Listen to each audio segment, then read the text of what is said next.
Ézéchiel chapitre 37. Ezekieli sura yake ya 37.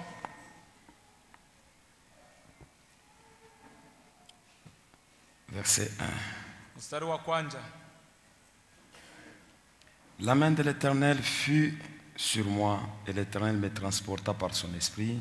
Mkono wa milele ilikuwa juu yangu na wa milele alinibeba mroho.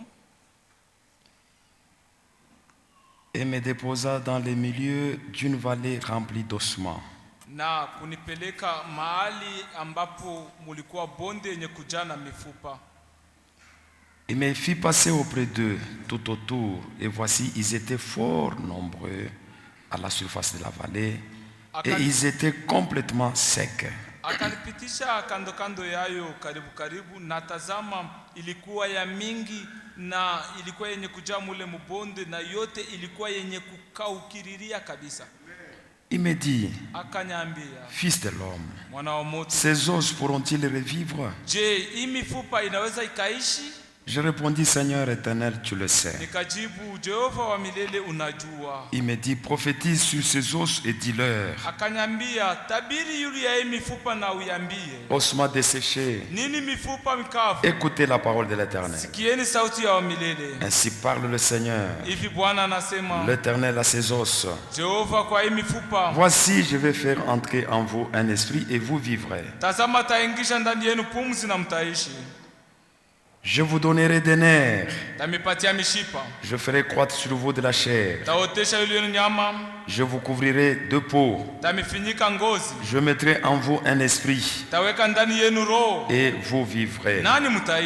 Et vous saurez que je suis l'Éternel. Je prophétisais selon l'ordre que j'avais reçu. Et comme je prophétisais, il y eut un bruit. Et voici, il se fit un mouvement. Et les os s'approchèrent les uns des autres. Que Dieu ajoute de bénédiction avec toute sa parole.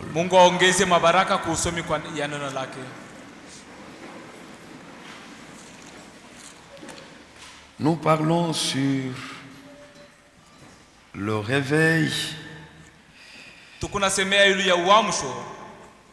Le réveil de la vallée des ossements desséchés.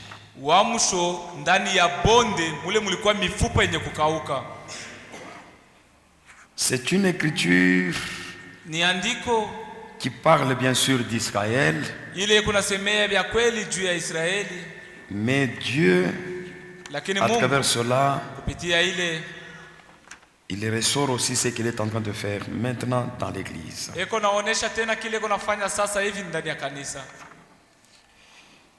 Il y a eu beaucoup de réveils, beaucoup de réveils.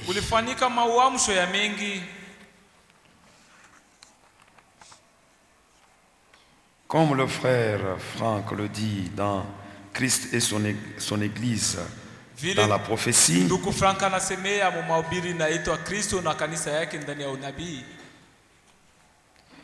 il dit ceci, et c'est la chose la plus importante. Page 1. En vérité, c'est un temps glorieux dans l'histoire de l'humanité. Dans tous les domaines, de nouvelles découvertes sont faites. De nouvelles découvertes sont faites. D'énormes progrès ont été réalisés. Des choses incroyables se sont accomplies. Plus rien ne semble être impossible. Cette génération a été le témoin de la transition entre les jours des chars et des chevaux et l'âge spatial. Kati ya siku ya gari ya bampunda et l'âge spatial. Na kwenda mumajua, kwenda mumamwenji. Chacun s'efforce de marcher avec son temps. Kila mmoja yuko anajikaza ndio kutembea wakati yake. Mais la grande question est celle-ci. Lakini mambo yenyewe muhimu ni hii. Sommes-nous de notre temps dans les choses du royaume de Dieu? Sommes-nous de notre temps? Est-ce que tuko wakati yetu mumambo yenye Mungu ekunafanya leo? Sommes-nous de notre temps dans les choses de Dieu? Qu'en est-il de notre progrès spirituel? Pose-toi la question, mon frère. Pose-toi la question, ma soeur. Qu'en est-il de notre progrès spirituel? Suivons-nous le mouvement du Saint-Esprit? Alors que le Seigneur est sur le point de nous prendre dans les lieux les plus élevés, vous êtes peut-être un chrétien reconnaissant pour les choses faites par Dieu dans le passé.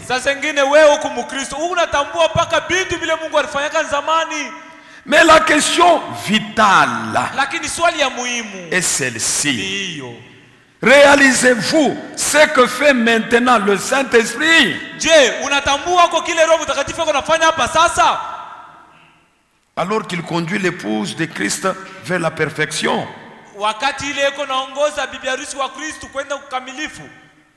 Est-ce que réalisez-vous ce que fait maintenant le Saint-Esprit?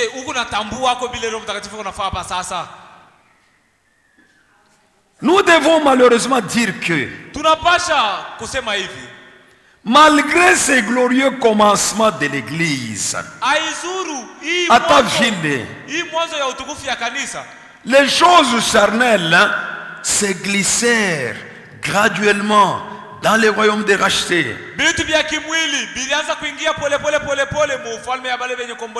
Les gens commencèrent à devenir froids et formalistes. Et ils commencèrent aussi à enseigner leur propre credo et leur propre doctrine légaliste.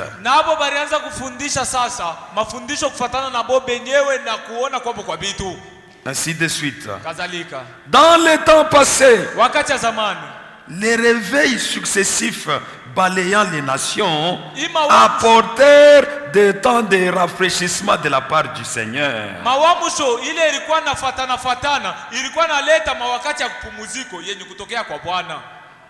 Amen. Par lequel il attira l'attention de ses enfants sur le réel accomplissement de la parole promise.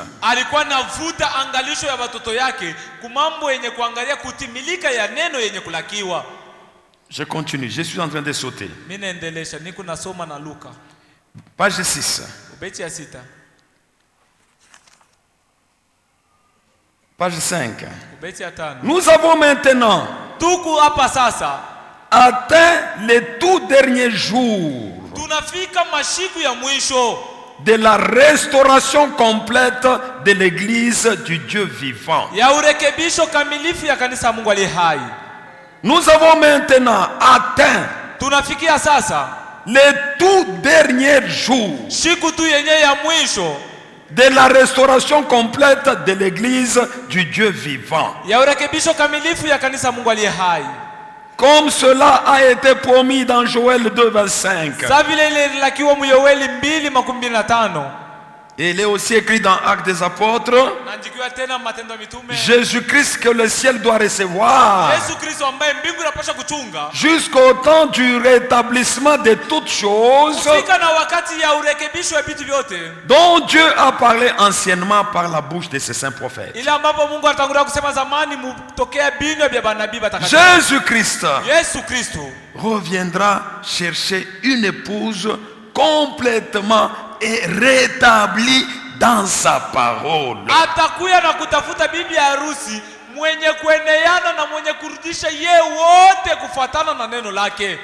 L'épouse rétablie complètement dans la parole. Toutes les fois que Dieu envoie un réveil spirituel, son peuple prend garde à l'appel divin. Et il se sépare de toute incrédulité. Il se sépare de toute indifférence. Il se sépare de tout formalisme. Et il s'avance comme le Saint-Esprit le conduit. Mais maintenant, à l'encontre de ce que Dieu a toujours fait, toutes les fois que Dieu envoie un réveil spirituel, lorsque Dieu envoie les réveils spirituels, son peuple, le peuple concerné, comme du temps de Cyrus, c'était un réveil pour Israël. Les concernés qui étaient réveillés, personne n'a été indifférent. Personne n'était dans le formalisme. Tous les concernés travaillaient. Face même à toute opposition, ils persévéraient. Que dire de toi, mon frère? Que dire de toi? Que dire de nous? Quand on essaie de regarder, qu'est-ce qu'on a? Nous avons la formalité. Nous avons l'indifférence. Nous ne prenons pas garde à l'appel divin. C'est pourquoi aujourd'hui, nous sommes confondus. Nous sommes confondus avec le monde. Que ce soit dans le mariage, que ce soit dans les fiançailles, que ce soit dans les accoutrements, que ce soit dans les soi-disant communions. Quand vous essayez de voir, c'est difficile qu'on puisse nous distinguer. Pourquoi? Parce qu'aujourd'hui, les chrétiens d'aujourd'hui ne se séparent pas de toute incrédulité. Nous sommes là. Vous allez voir que quand tu as un problème, tu n'agis pas selon la parole. Tu agis selon les coutumes. Tu agis selon ta famille. Tu vas prendre les problèmes de ton problème à toi. Ton problème avec ta femme. Tu vas l'amener dans ta famille qui n'a pas la parole. Et c'est ta famille qui va réellement trancher les problèmes. Et tu vas te soumettre à ça. Là, qu'est-ce qu'on va dire?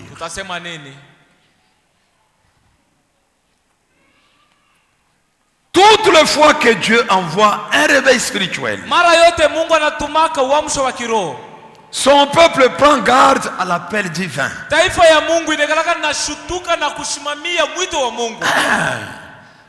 Kushutuka na kushimamia. Le peuple prend garde à l'appel divin. Il se sépare de toute incrédulité. Il se sépare de toute indifférence. Il se sépare de tout formalisme. À l'encontre de ce que Dieu fait. Mais c'est ce que nous voyons. Au lieu que nous puissions voir, prendre garde à l'appel divin, mais ce que nous voyons, c'est quoi? Une indifférence totale.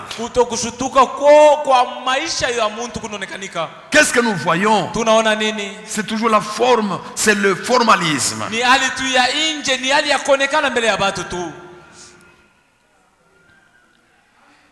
Il continue ici.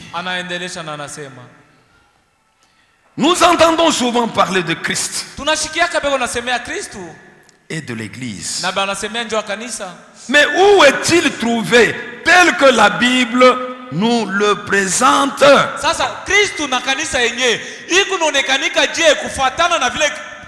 Biblia inatonesha hayo? Tutaiona wapi? Où est-il trouvé? Christ et son église, tunaiona wapi? Kristo na kanisa yake tunaiona wapi? Kufuatana na vile yenye Biblia inaionesha. Tunaiona wapi? Où est-il trouvé? Où est l'église? Kanisa iko wapi?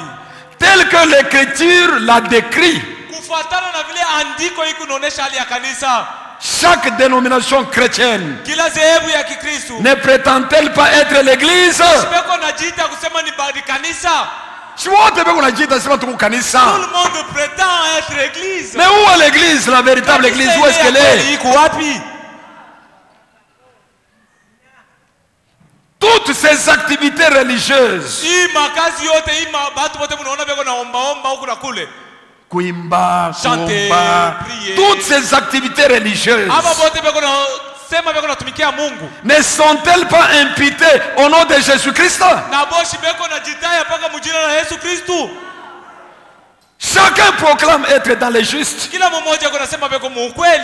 mais le fait de le proclamer n'en justifie aucun. Aux yeux de Dieu, il n'y a qu'une seule église fidèle,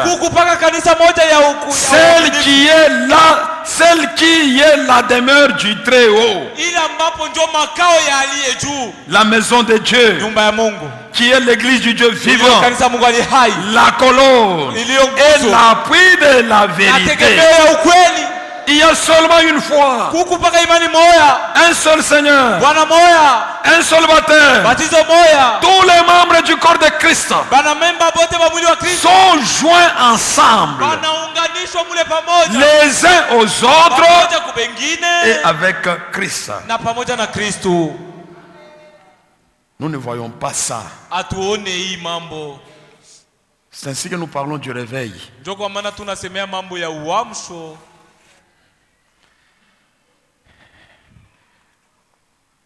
Au lieu qu'on revienne ou qu'on continue avec Israël, nous continuons avec ce qui nous concerne. Au temps de la fin, parce qu'il y a une brèche, il y a une interruption. L'engrenage continue. Engrenage. La roue continue à tourner. Ça ne s'arrête pas.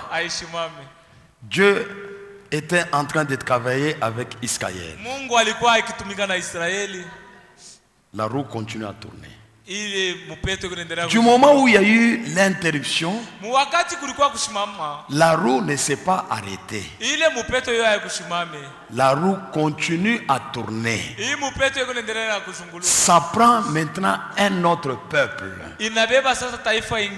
Quel peuple? Les gens des nations. C'est nous. Ça nous prend, nous continuons. Et la roue qui continue à tourner, ça va arriver à un moment où ça va se terminer avec nous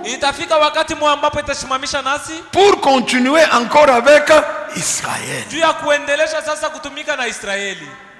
C'est pourquoi il y a eu le réveil en Israël. Et aujourd'hui, Israël attend aussi le dernier réveil. Son dernier réveil.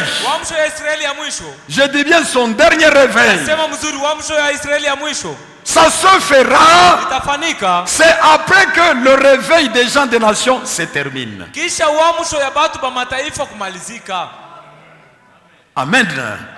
Et nous sommes au point où, quand nous regardons les choses, on est en train de voir ce qui doit se faire pendant les milléniums. Mais nous sommes en train déjà de voir les signes. Et cela nous indique que pour nous les gens des nations, notre temps est à la fin. Mais pendant que Dieu termine Na wakati ambapo Mungu anamaliza avec les gens des nations, watu wa mataifa, les nations se disloquent. Mataifa inakabulana. Israël se réveille. Israeli anaamshwa.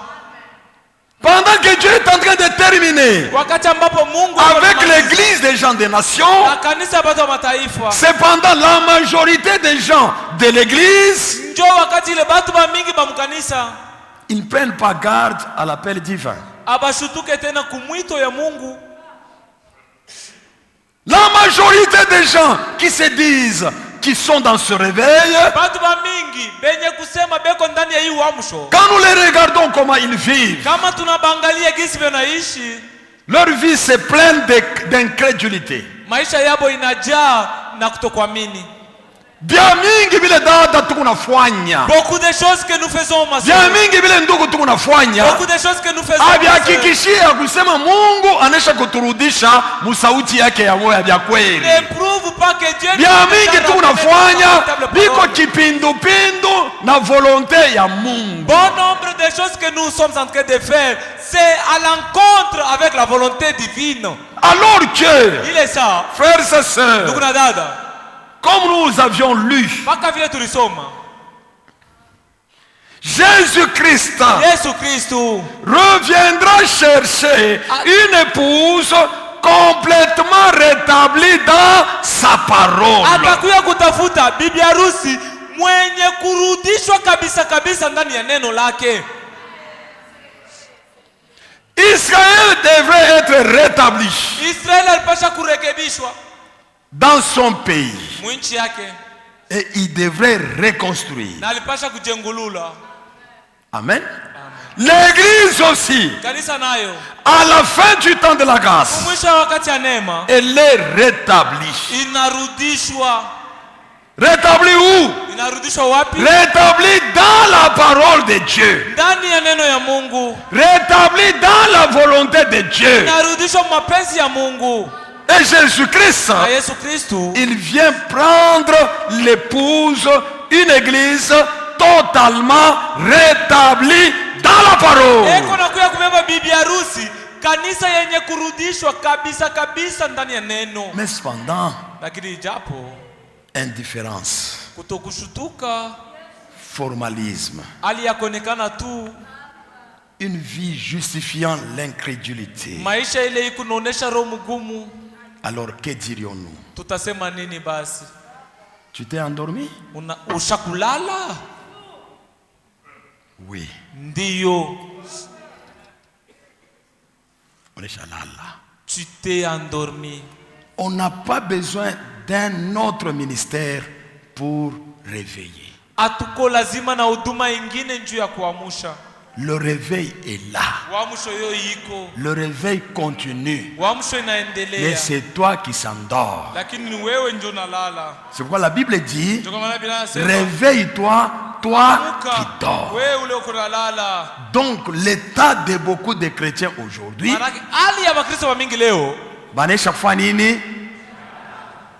ils s'endorment. Pourquoi? Parce que prophétiquement parlant, nous sommes pendant la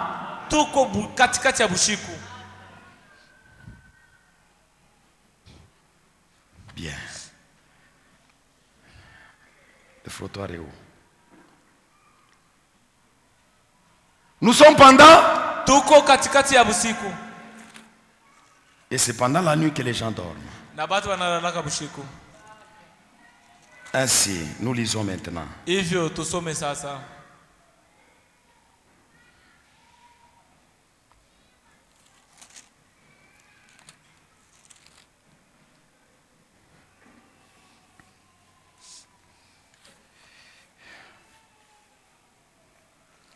Nous avions présenté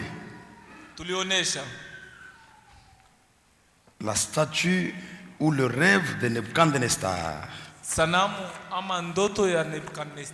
qui montre la succession des nations.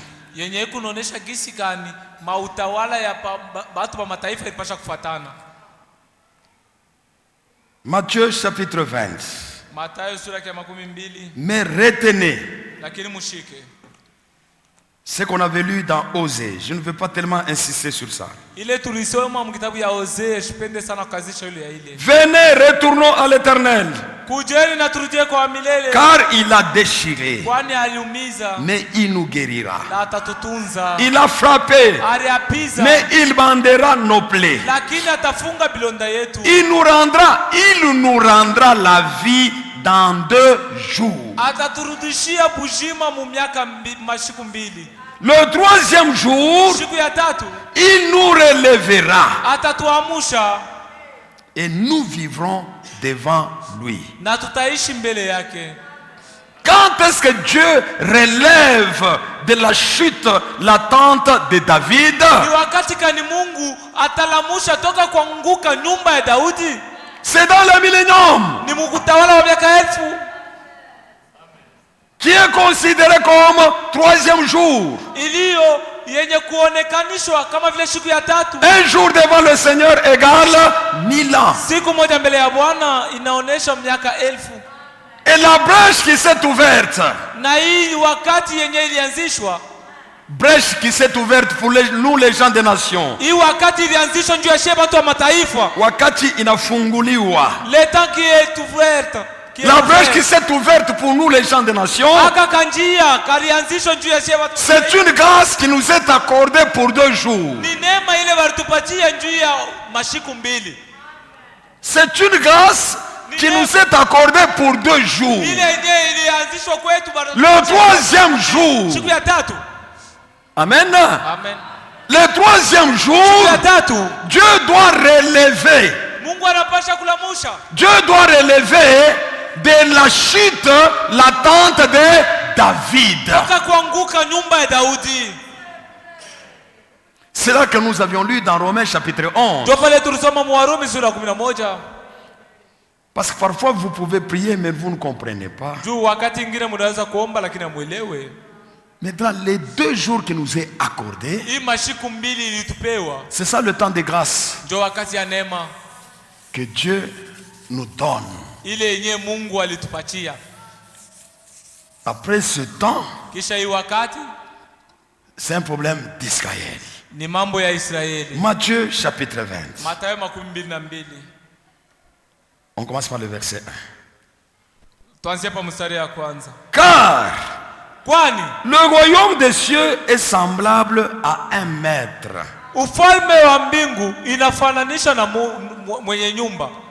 un maître de maison qui sortit dès le matin afin de louer des ouvriers pour sa vigne. Il sort dès le matin.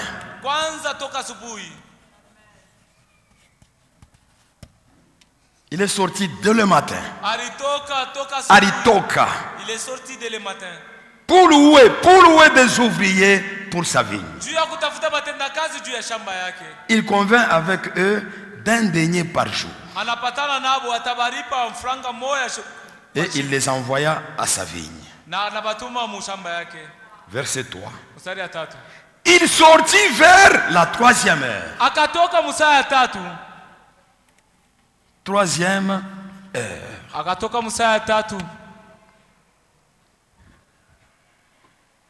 Et il en vit d'autres qui étaient sur la place sans rien faire. Il leur dit, allez aussi à ma vigne. Je vous donnerai ce qui sera raisonnable. Ils y allèrent. Il sortit de nouveau vers la 6e heure.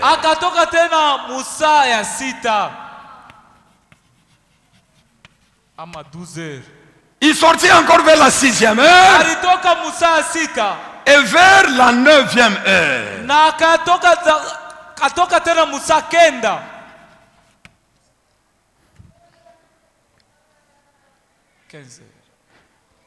Étant sortis, ils y allèrent. Il sortit de nouveau vers la 6e heure et vers la 9e heure, et il fit de même. Étant sorti vers la 11e heure, 11e heure. Saa 11. Étant sorti vers la 11e heure, il en trouva d'autres qui étaient sur la place. Et il leur dit, pourquoi vous tenez-vous ici toute la journée sans rien faire? Il lui répondit, c'est que personne ne nous a loués. Allez aussi à ma vigne. Allez aussi à ma vigne, leur dit-il. Quand le soir fut venu, le maître de la vigne dit à son intendant, appelle les ouvriers, paye-leur le salaire, en allant des derniers aux premiers. En allant des derniers aux premiers.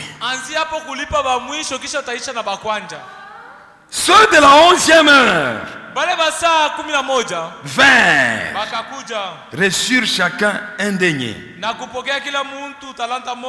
Les premières vinrent ensuite,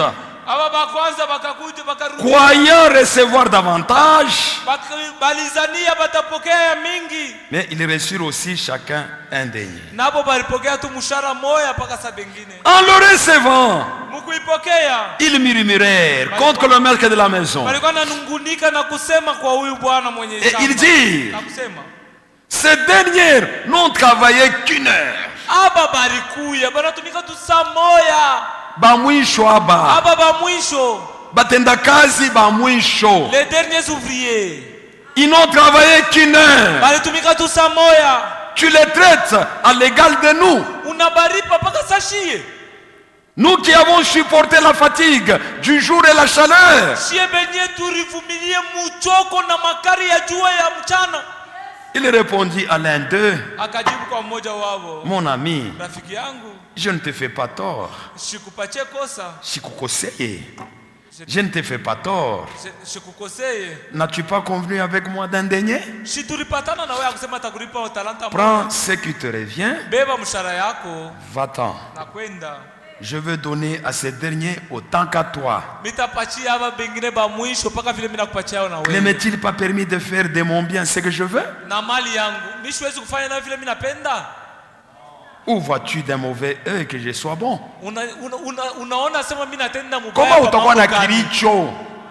Comment vois-tu de mauvais œil?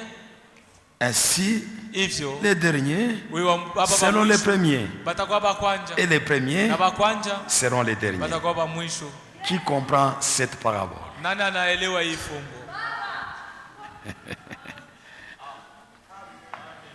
Est-ce qu'on peut m'expliquer cette parabole?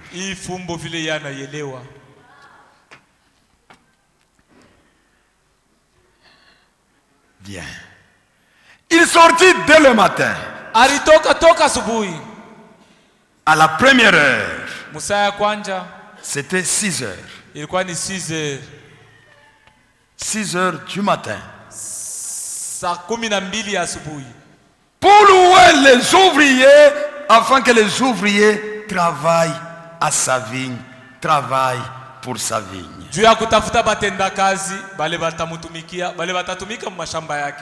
Vigne, la vigne de l'Éternel. Sa vigne. Aujourd'hui, c'est son église.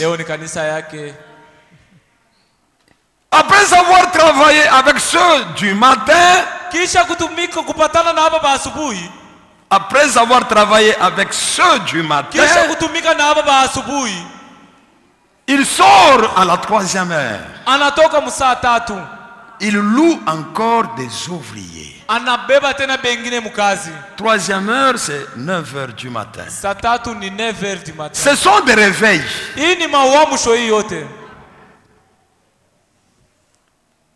Après qu'il ait travaillé, avec ceux de la 3e heure. Kisha yeye kutumika na hao saa 3 ya asubuhi. Il sort encore vers la 6e heure. Anatoka tena saa 6 ya asubuhi. Il loue encore des ouvriers. Anabeba tena watendakazi. Il travaille avec eux. Anatumika nabo. 6e heure, 12 heures. 6e heure ni 12 heures.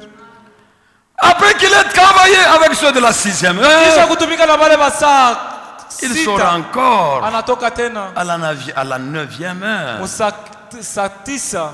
9e heure, saa 6 15 heures. ni 15 heures. Après avoir travaillé Kisha kutumika avec ceux de la 9e heure, na wale saa 9, il sort maintenant à la 11e heure. anatoka sasa saa 11. 11e heure, 11e heure 17 heures. ni 17 heures. Vers le soir, Karibu ya magharibi, vers le soir, wakati ya magharibi, la lumière paraîtra. nuru itaonekana. Après avoir travaillé avec ceux de la 11e heure, Kisha kutumika na wale saa 11, est-il encore sorti? je alitoka tena? J'ai lu la Bible. Est-il encore sorti? Alitoka tena? Hapana. Est-il encore sorti? Hapana. Donc ceux de la 11e heure, Aba saa 11 c'est le dernier réveil. ndio uamsho wa mwisho. Il n'y en a pas d'autres. Hakutakuwa ingine. Il n'y aura même pas de repêchage. Hakutakuwa hata wale watapata kwa bahati ya kubarudisha. Donc Dieu termine le travail de sa vigne, c'est à la 11e heure. Mungu anamaliza kazi na shamba yake saa 11. Pourquoi? Jua nini? Il est sorti encore à la 9e heure. Alitoka tena saa. Pourquoi il est sorti encore à la 12e heure? Alitoka tena saa 11. Pourquoi il est sorti encore à la 15e heure? Alitoka tena Pourquoi il est encore sorti? Et pourquoi il est sorti encore à la 11e heure? Alitoka saa 11. Pourquoi il ne sort plus après 11e heure? Jua nini kisha saa 11 ashitoke tena?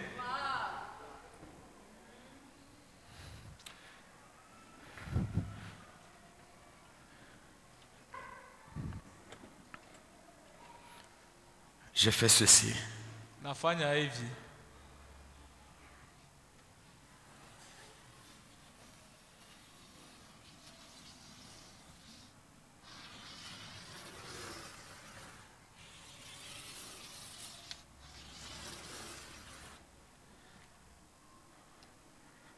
Le soleil s'est levé Jua iliamuka et le soleil s'est couché.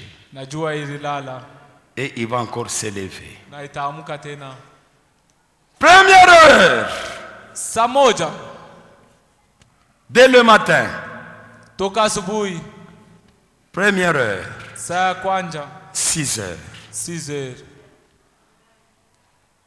Là, c'est avec les gens des nations.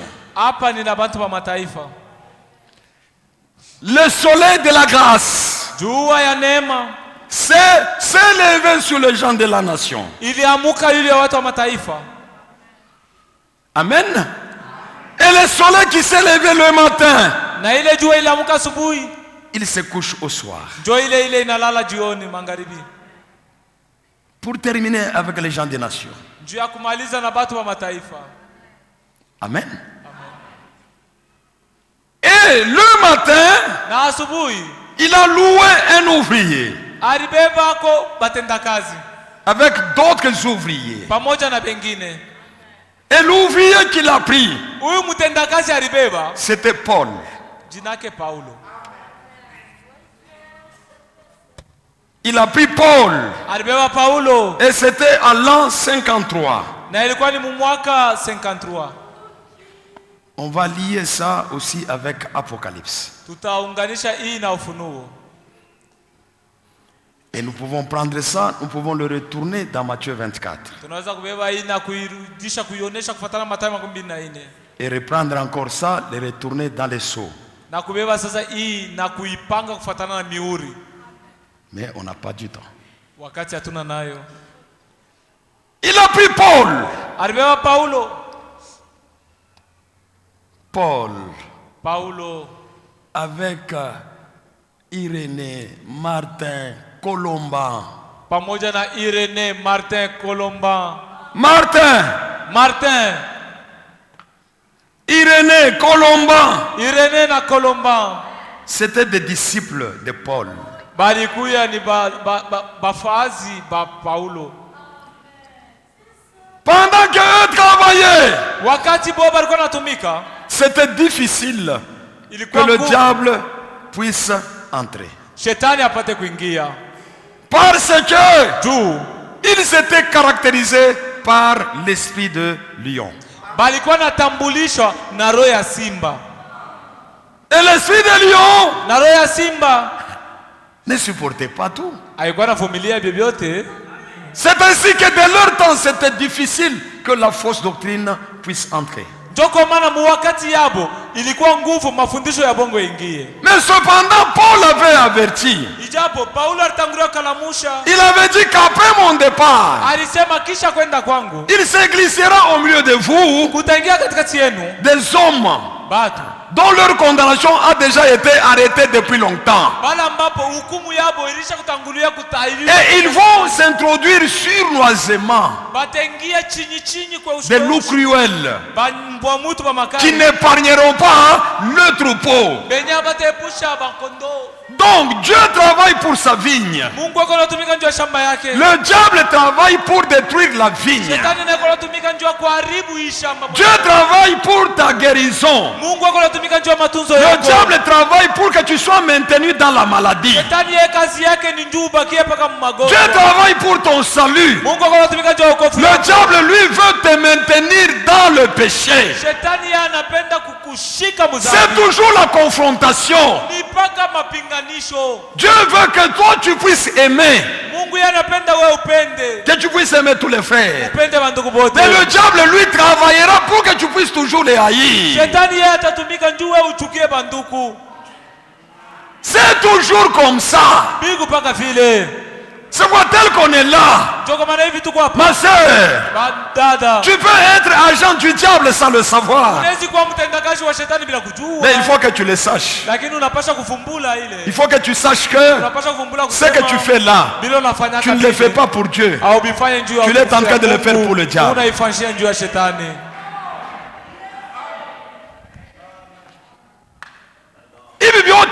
Ma séparation, ma division, ma indifférence, ma calomnie, ma haine, ce n'est pas Dieu qui travaille. C'est le diable qui travaille. Comme Dieu lui aussi est en train de travailler, ceux qui sont dans ce réveil, ils ne seront pas maintenus dans la haine. La haine peut venir, mais elle ne va pas me maintenir, parce que je suis dans le réveil.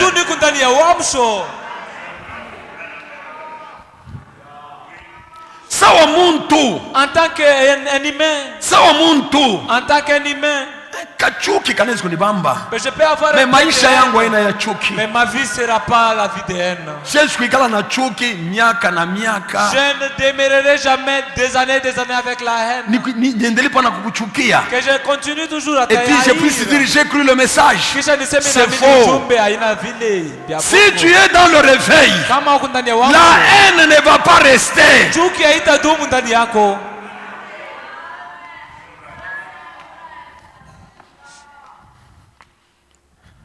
Il a pris Paul. Paulo. Après que Irénée, Martin, Colomban puissent mourir, beaucoup fois, le diable s'est introduit. Shetani alingia. Je sais qu'après mon départ, il s'introduira au milieu de vous des loups cruels qui n'épargneront pas les troupeaux. Kisha kwenda kwangu ndani katikati yenu kutaingia bambwa mtu wa makari bala batepusha kondoo. Irénée, Martin, Colomban, c'était les disciples de Paul. Irénée, Martin, Colomban balikuwa bafasi ba Paulo. Des gens qui défendaient ce que Paul enseignait. Bantu bali balikuwa nashimamia mafundisho ya Paulo. Qui peut défendre ce que j'enseigne? Nani anaweza kushimamia mafundisho hii ninaleta? Na wewe unasema tu asema. Toi aussi tu te dis. Ibi ni unafanya. Abina vile pasteur wangu ananifundishaka. Ce que j'ai fait ici, ce n'est pas ce que mon pasteur m'enseigne. Parce que c'est votre vie qui nous couronne.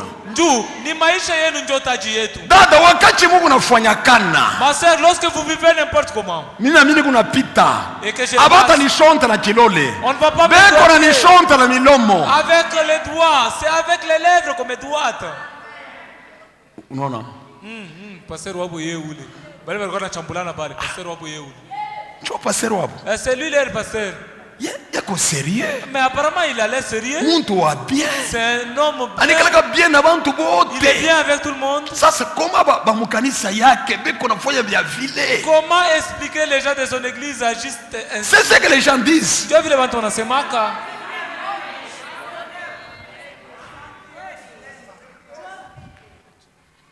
Frère, c'est ce que les gens disent. Ndugu, ndio vile watu wanasema. Ile mabusharati Mungu anafanya public. Les adultères que vous commettez publiquement. Mais cette honte là retombe sur moi. Ile aya iko inangukia.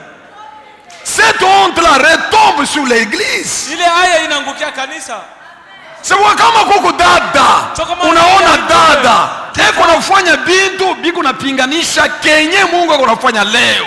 Na weye unamsoutenir. Na weye, na ye, vous êtes les agents du diable. Unasimamia dada ule unatenda mubaya. Wewe wote Mungu atumisha shetani. Mungu watenda kazi wa shetani. Vous du diable.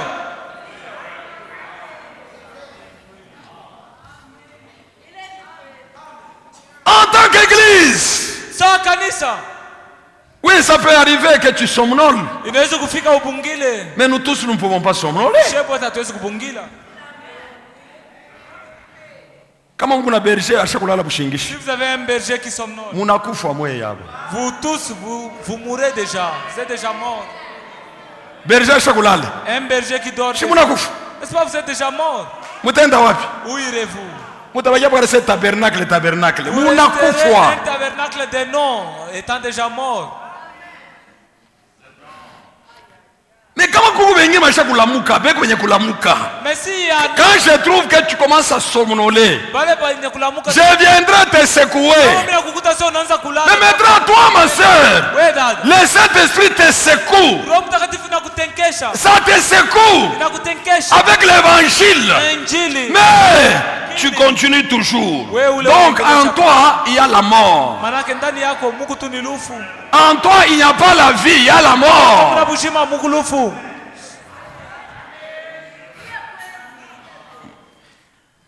Quand tous sont morts, alors le diable a eu l'opportunité.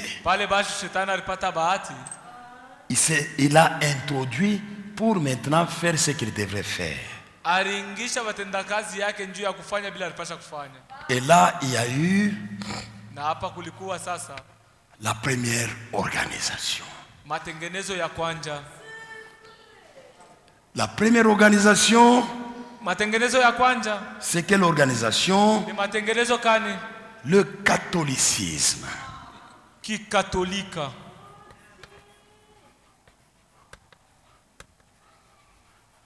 Voilà. C'est déjà un temps sombre.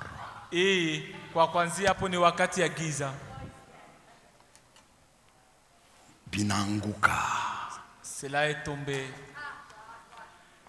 Comme c'est un temps sombre, na binanguka, mais l'engrenage continue. Parce que ça ce n'est pas l'œuvre, ça c'est pas l'œuvre de Dieu, c'est l'œuvre du diable. Et Dieu n'arrête pas. Parce que il y a le catholicisme. Amen. Même si tout est tombé, mais il y a un reste qui ne tombe pas. C'est ainsi avec le reste, Dieu fait un réveil pour continuer son œuvre.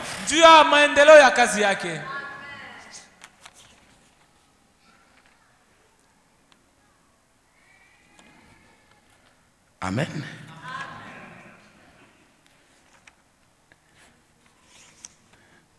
Je pense que c'est clair là-bas. Nawaza mnaelewa hapa.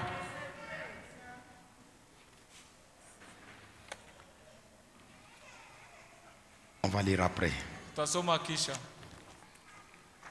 C'est ainsi que, Ni hivyo, comme il y a eu le catholicisme, saa vile mafundisho ya Bakatoliki ilianza, les pensées humaines, les raisonnements humains, on a remplacé la parole de Dieu. On a remplacé la volonté de Dieu par le raisonnement humain. baliweza kubeba mawazo banabeba mapenzi ya bantu banaiweka pa mapenzi ya Mungu. Donc bantu munjira ya Mungu beko natenda kufuatana na kutaka kwa bantu, beko natenda kufuatana na kuwaza kwa bantu, beko natenda kufuatana na kufikiri kwa bantu. Amen. Les gens qui sont en train d'agir selon les opinions et les pensées humaines, mais au nom de Dieu. Et on appelle ça l'église. Na banaita ile kanisa. Et quand Dieu regarde, Na wakati Mungu anaangalia, il dit ça c'est pas mon église. anasema hii haina kanisa yangu.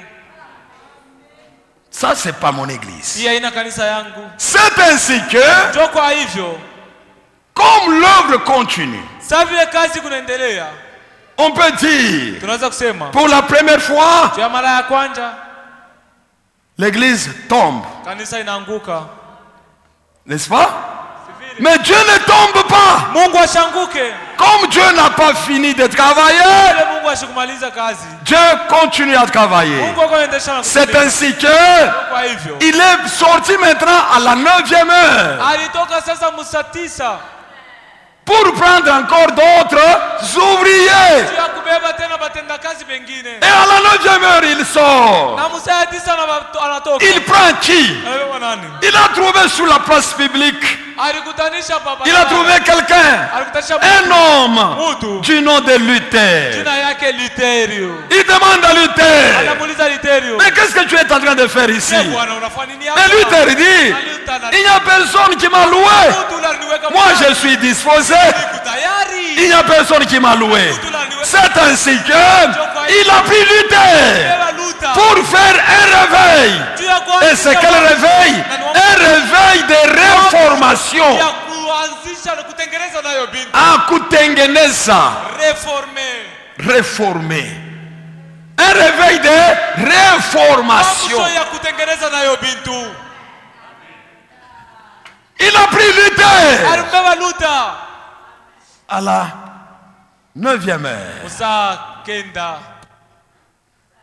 À la 3e heure plutôt. Qui est 9 heures. 9h vile tunaitaka mkifaransa. Donc là c'est 3e heure. Hapa ni saa 3. Il prend qui? Il prend Luther. Anamubeba Luther. Amen. Amen. Et là c'était en l'an combien? Na hapa ilikuwa ni mwaka kani? Avec Paul, Na Paulo c'était à l'an 53. ilikuwa mwaka 53. 53 de notre ère. Ya hivi tunabalulaka shie. Ya mui wakati yetu. Et Luther, Na Luther c'était en l'an 1520. ilikuwa mwaka 1512. Luther a travaillé Luther alitumika avec d'autres ouvriers de la 9e heure. pamoja na batendakazi bengine ba saa 10. D'autres ouvriers de la 3e heure. Batendakazi bengine ba saa 3. Après que Luther est parti, Kisha lufu ya Luther, les gens se sont encore organisés. batu balifanya tena matengenezo. Quelle organisation? Matengenezo yapo jina ya nini? Les luthériens. Bananza kujita shie tuku bantu ba Luther.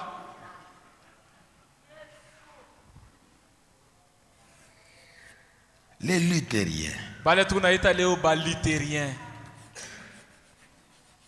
Comme toujours, Paka vile binekalaka. la volonté de Dieu réformée, parce que le catholicisme Mapendo ya Mungu yenye kutengeneza njoo mafundisho ya Bakatolika. Ils ont mis en cause la volonté de Dieu. Et là, le catholicisme eux enseigné. Bariweka pembeni mapenzi ya Mungu na banaanza kufundisha kikatolika. Il y a l'indulgence. Kuna kuya mambo ya indulgence. Majifu. Kupakala bantu majifu. Messe des morts. Misa ya bafu. Payer pour qu'on fasse pour vous la messe. Kulipa njuba pate kumifanyia misa. Et le prêtre a le pouvoir. Na padri ana uwezo de prier ya kuomba pour que même si tu es mort pécheur, par la prière, kupitia kuomba, par l'indulgence, kupitia kusi, tu peux quitter le purgatoire pour entrer dans le paradis. Unaweza kutoka kule kubafu kule mu prison njoo ya kwenda mparadiso. C'est là que quand vous allez dans toutes les églises catholiques, les messes qu'on fait, c'est ça. On paye. Unaenda kanisa ya Bakatolika, misa yote wanafanyaka banairipiaka. Là, on encourage les gens à vivre dans le péché. Hapa beko na fanya bantu banze kuishi paka munzambi. En leur disant, même si tu meurs dans le péché, quand tu vas payer, nous on va prier, tu vas quitter le purgatoire, tu vas aller au paradis. C'est ainsi que Dieu, comme la parole de Dieu a été enterrée dans le catholique. Et la parole de Dieu, c'est une semence. La semence, là où elle est enterrée, c'est là qu'elle va germer. Parce que l'église catholique a totalement, ils ont remplacé la Bible. Il y a eu maintenant le catéchisme. Et ils ont envoyé beaucoup de missionnaires dans le monde. Et derrière leur mission, il y avait des œuvres caritatives.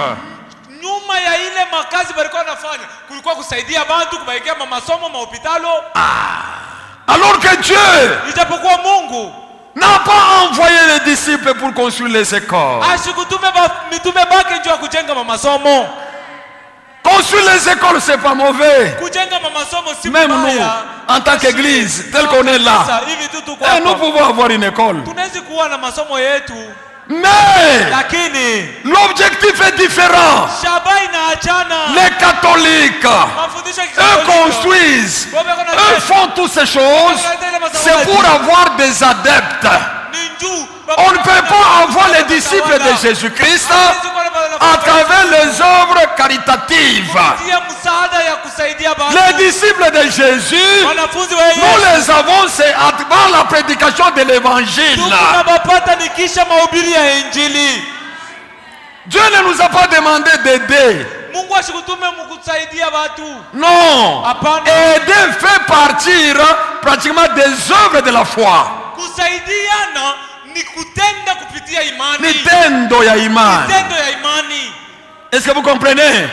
Nitendo ya imani. C'est une œuvre de la foi. Mais maintenant, kama una mwenye kuamini, si tu n'es pas croyant, mais uko nasaidiana na unazania ya kusema mule mkusaidiana njo Mungu atakupokelea, mule mkusaidiana njo Mungu atakokoa, unalanda Mungu asakokoa yule vitendo vile unafanya. Mungu akunakokoa ni kupitia msalaba. Kama wewe unaamini kaisha msalaba, Mungu atakokoa. Maintenant mimi mwenye kokolewa, jo niko naonesha imani yangu kupitia vitendo. Vitendo vinyokowe. Vitendo viko naonesha kusema niko mwenye kokolewa. Que je suis un croyant, je suis sauvé.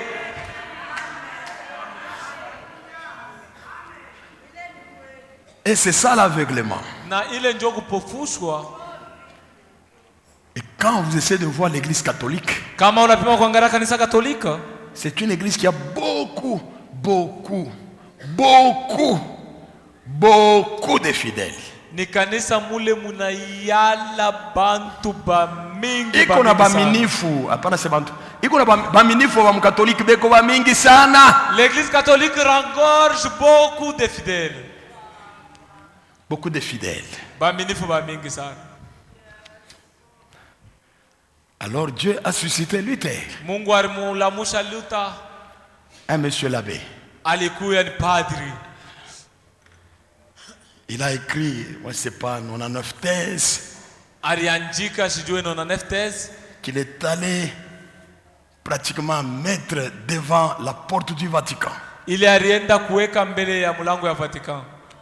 Et là il dit, na pala nasema, le juste vivra par la foi. Mwenye haki ataishi kwa imani. Le juste vivra par la foi. Benye haki bataishi kwa imani. Et il est sauvé, c'est par la foi. Na anaokoka ni kwa imani. C'est pas par les œuvres. Haina kwa matendo. Est-ce que vous comprenez? Je munaelewa? Il a commencé à prêcher. Anaanza kuhubiri. Et c'est là qu'il y a eu ce qu'on appelle les protestants. Donc, des gens qui ont protesté contre les enseignements catholiques. Na ni pale ndio kulianzisha sasa bantu bale barisema shi tunakatala mafundisho ya Katoliki. Bantu bale barikatala mafundisho ya Katoliki. C'est pourquoi Dieu avait donné l'esprit de bœuf. Ndio kwa maana Mungu alileta roho ya ngombe. Bœuf, une bête de sacrifice. Ngombe ni nyama wa sadaka. Et ils ont accepté d'être tués. Balichika kama nikubaua babauwe. Il y a ceux qui pouvaient être brûlés. Frère, on n'a pas le temps de vous lire. Mais c'était horrible. C'était vraiment horrible.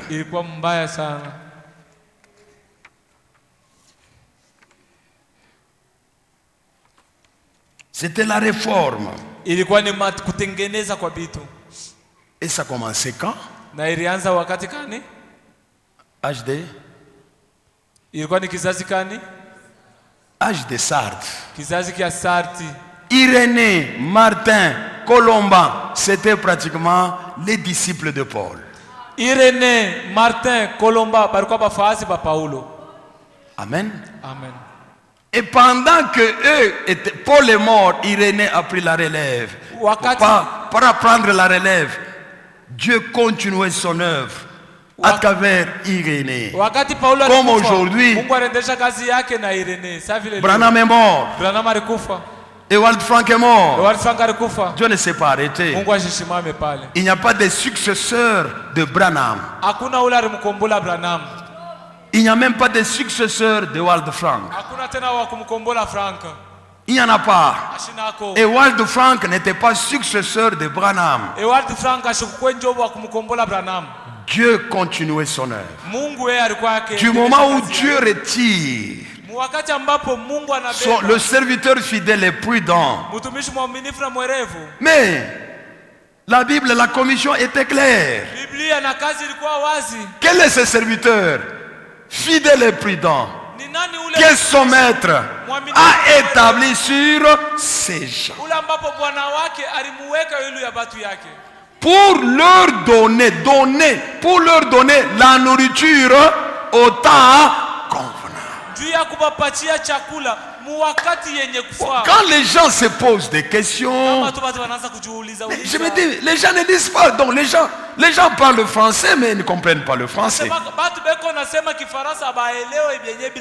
Bible, elle est claire.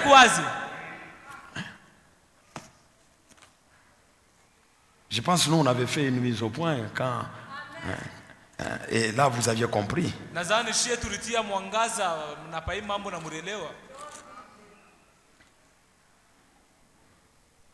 Quel est donc le serviteur fidèle et prudent que son maître a établi sur ces gens.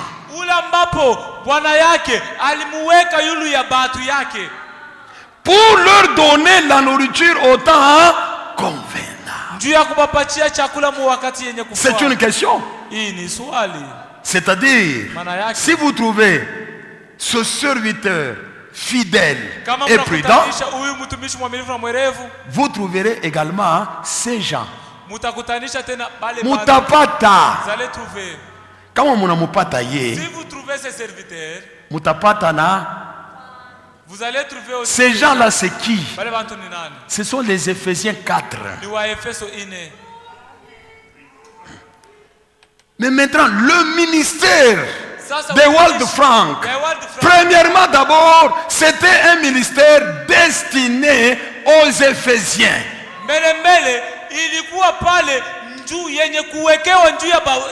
Pour nous donner, nous, la nourriture au temps convenable. Mais maintenant, si lui n'est pas là, mais moi j'ai la nourriture.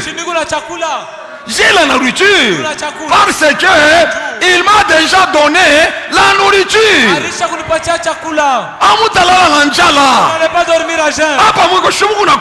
Là où vous êtes, vous mangez. Vous êtes nourris, vous allez grossir. J'ai été connecté parce qu'il y a une connexion. Dieu suscite. Amen. Et il connecte les gens à ce mandat là-bas. Dieu suscite Cyrus. Dieu suscite Cyrus. Et il connecte les gens à ce que Dieu veut faire à travers Cyrus. Est-ce que vous comprenez? Est-ce que vous comprenez? Mungu analamusha Cyrus na Mungu analamusha bantu beko connecté kukile Mungu alipatia Cyrus. Suscite aussi les gens connectés à ce que Dieu avait donné à Cyrus. Dieu suscite un serviteur fidèle. Et il suscite également les gens qui seront connectés au ministère du serviteur fidèle. D'être si le serviteur fidèle est mort. Mais ces gens ne sont pas morts. Ces gens-là sont là. Il faut vous devez avoir ces gens-là. Amen. Si vous n'avez pas ces gens, vous mourrez.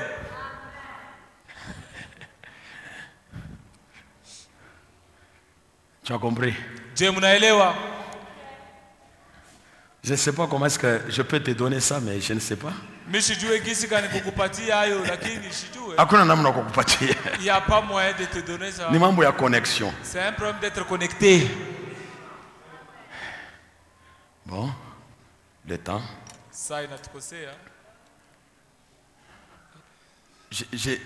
N'effacez pas le tableau. Comme il y a eu l'organisation, il sort encore à la 12e heure. Et à la 12e heure, à la 12 heures, il sort encore. 12 heures, ça cite anatoka. Donc à la 6e heure. Ça cite anatoka. Et il prend encore qui? Il prend John Wesley. Celui-ci est venu avec un message de la justification par la foi. Luther, il vient avec le message la justification par la foi et non pas la justification par les œuvres. Justification par la foi. Mais maintenant, les gens ont continué à dire, bon, nous sommes déjà sauvés, même si nous vivons. Mais on est déjà sauvés. Mais nous sommes sauvés, même si nous commettons adultère, il n'y a pas de problème.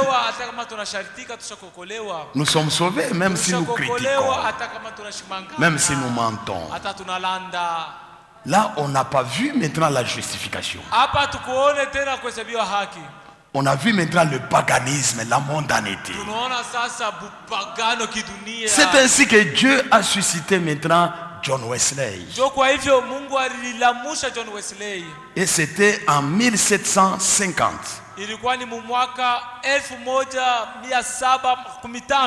Comme il y a eu l'organisation de ce que Luther avait prêché,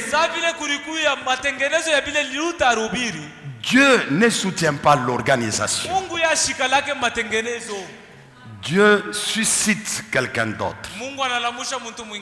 John Wesley. Et John Wesley, il dit, mais si vous êtes sauvés, mais nous devons voir la vie de la sanctification. On doit voir la vie de la sanctification. Parce que la foi sans les œuvres, c'est une foi morte. Nous sommes sauvés par la foi.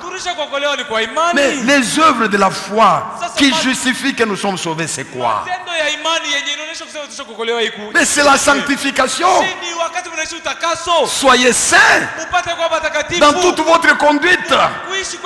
Ne buvez pas, ne commettez pas adultère, ne mentez pas, ne vous critiquez pas, mais tout en disant que nous avons le message. Non. Si vous êtes sauvés par la foi, soyez saints. Vous devez avoir la vie de sanctification. Est-ce que vous comprenez? C'est ainsi que lui est venu. Et Dieu avait suscité l'esprit de l'homme. C'est pourquoi John Wesley, si je peux trouver ses écrits, je peux vous lire. C'était un homme méthodique.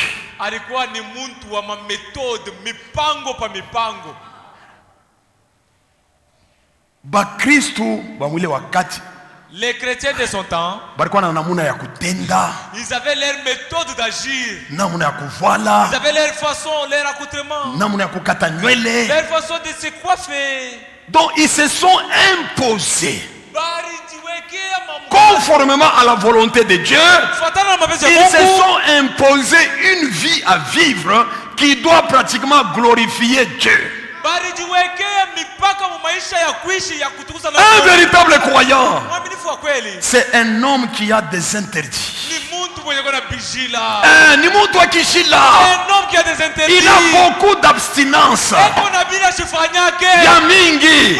Parce qu'il y a un but que je suis en train de poursuivre. Je ne peux pas vivre n'importe comment. Je ne peux pas aller n'importe où. Je ne peux pas parler n'importe comment. C'est un homme qui est réellement logique. Un homme qui a des principes bibliques. Namuna kutenda ekonapenda kutenda kufuatana na sauti ya Mungu. Pas les logiques que vous avez, des logiques mondaines. Nous, notre logique, c'est une logique basée sur la parole de Dieu. Et là, vous nous taxez de tous les mots parce que nous nous appuyons sur la parole.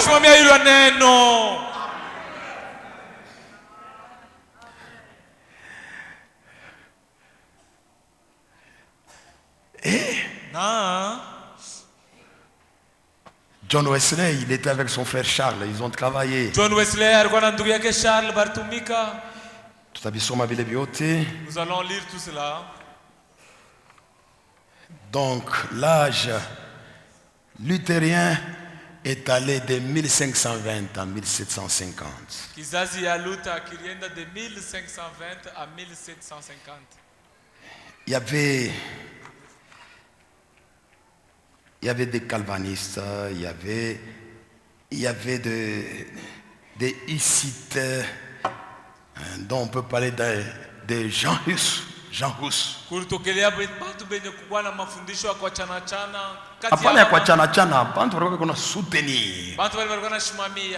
y avait les Jean Hus, quelqu'un qu'on pouvait brûler.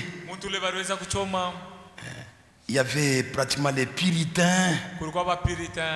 Il y avait beaucoup de choses. Mais c'était aussi un âge chaotique. Parce que Dieu n'avait pas trouvé des œuvres parfaites devant lui. Et il y avait beaucoup de scissions, beaucoup de divisions. Et Dieu continua son œuvre. On va lire tout ça. Permettez, je termine juste le tableau.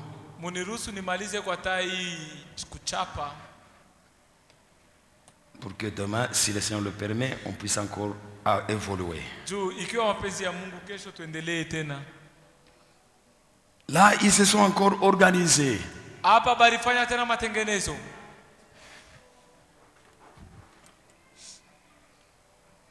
Ils se sont encore organisés.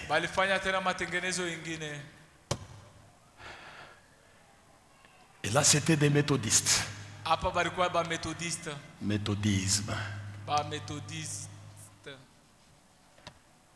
C'est ainsi que Dieu sortit encore. À la 9e heure, vers 15 heures. Qu'est-ce que Dieu a fait ici? Dieu a fait juste la restauration des dons. Le 9 don de l'esprit, qui est comme la balle. Mais c'est pas ce que Dieu cherche.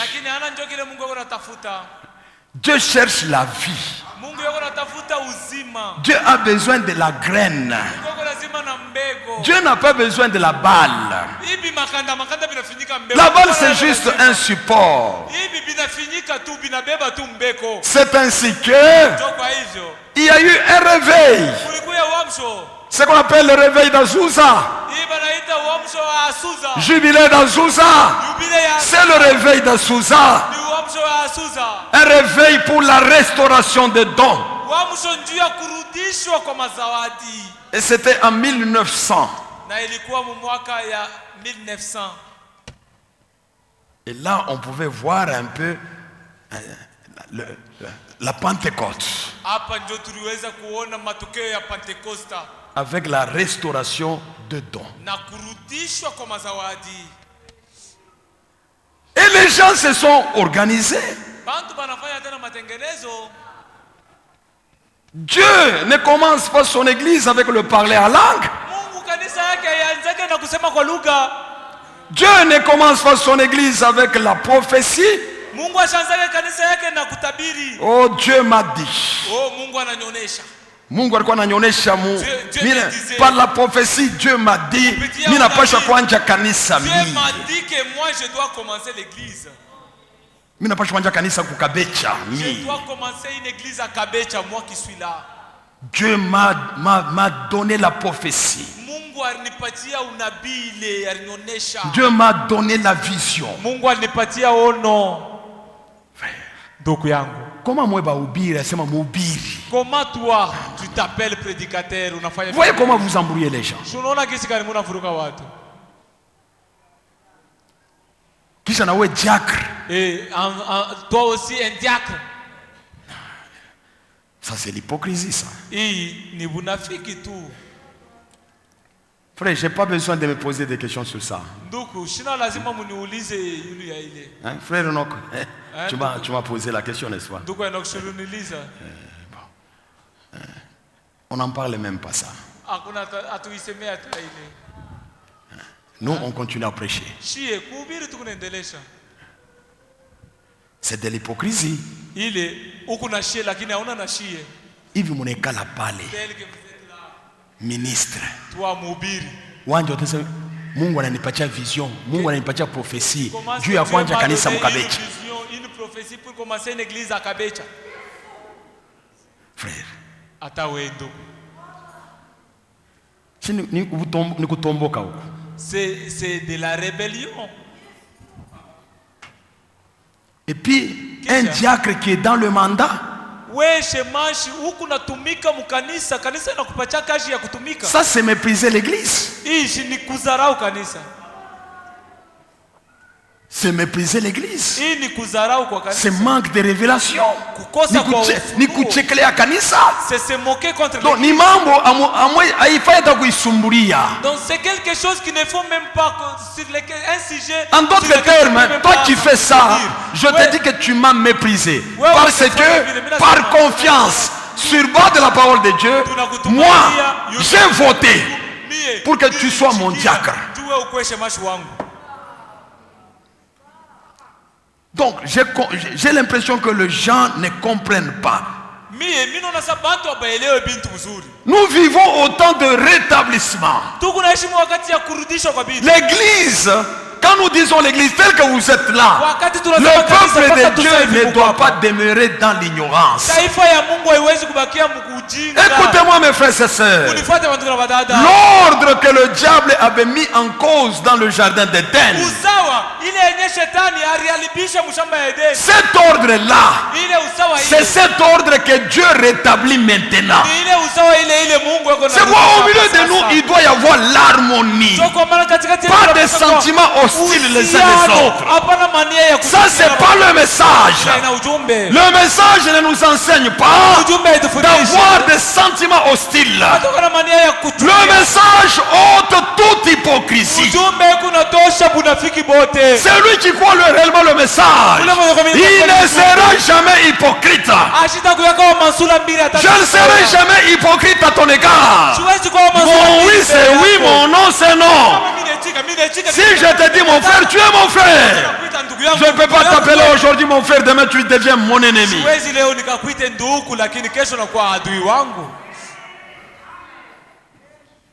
Oh, Mungu alinipatia vision, Mungu alinipatia prophétie. Leo heri.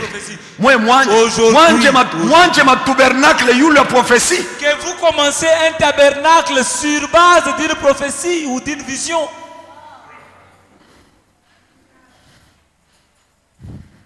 C'est compliqué. Ça, tout a mis tumani ya Dieu. Avec tout ça, comment nous pouvons avoir confiance en vous?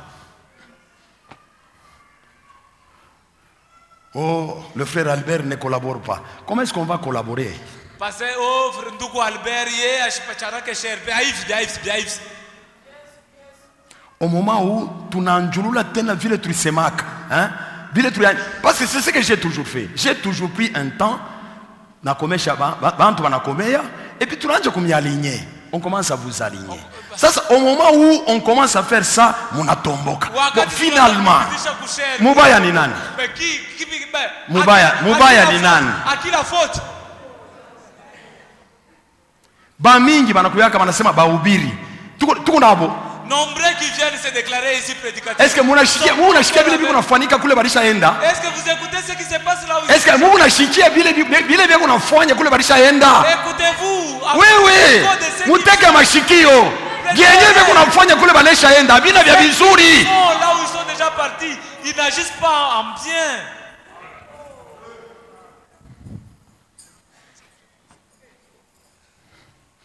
Ancien, unanyangalia? Ancien, tu m'as fixé. Mesha sema. Laisse comme tu sema, mutengia mu bulongo. Les jours que je vais parler, je sais pas, vous allez disparaître ou bien? Parce que ça c'est une crise de confiance.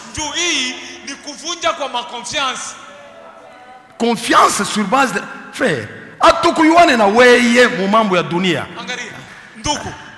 Je ne connais pas selon la chair. Sur base de la parole de Dieu. Tunakubeba we tunakupresenta kuikanisa. Donc munabaona bule ababata. Vous méprisez. La souveraineté de l'église, c'est la vôtre. C'est l'église elle-même qui établit. Par confiance. Sur base de la parole de Dieu. Munanichakula mi. Munechika. Pour que niongoze sawa berger. Kisha ni me mépriser. Et après que je vous méprise.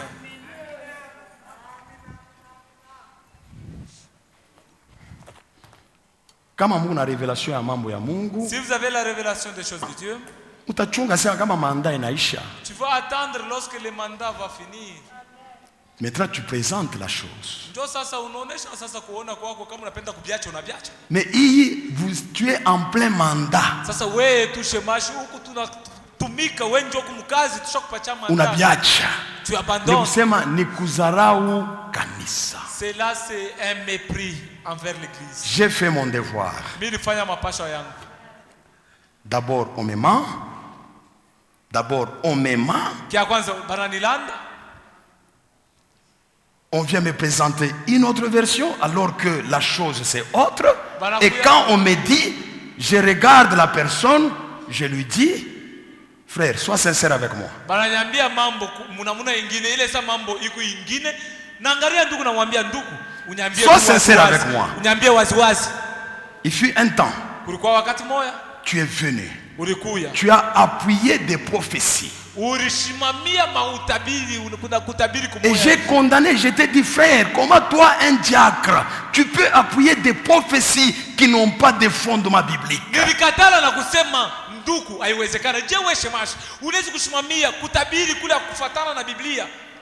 Oh muyomba njo anabamba bintu yangu et ceci. Oui, diacre. Oh, c'est mon oncle qui saisit mes affaires. Toi. Dis-moi. Peut-être munisha kujilie na ule frère. C'était avant que toute vérité soit révélée. Ilikuya kabla ukweli yote tupate kuijua.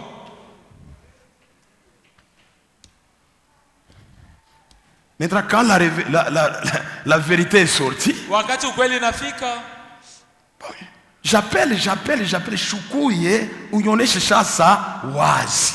Tangia miranja kwa kuitaka na leo hivi. Mimi najulishwa, naita ndugu kuya maintenant, dis-moi toute la vérité.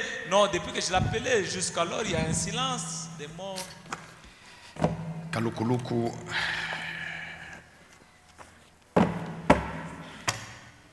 Uyatatokelea huko aseni kumtumishi, yasema hivi tout ça. Mais ce qui fait mal, c'est vous qui grandissez dans cette maison. Si vous devez vous comporter comme ça.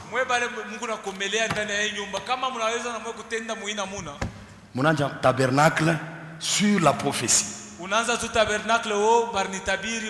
Mungu alinipatia prophétie. Frère, l'appel sur la prophétie. Et puis tu veux commencer l'église où? On va collaborer, on ne va pas collaborer.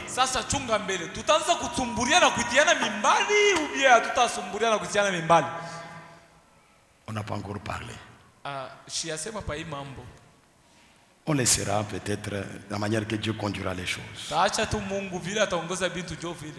Mais nous ne sommes plus en ce temps.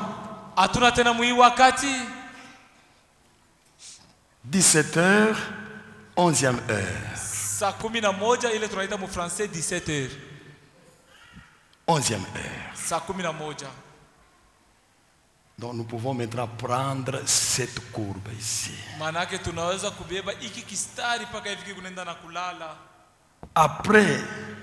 Après ça, Dieu maintenant termine son œuvre.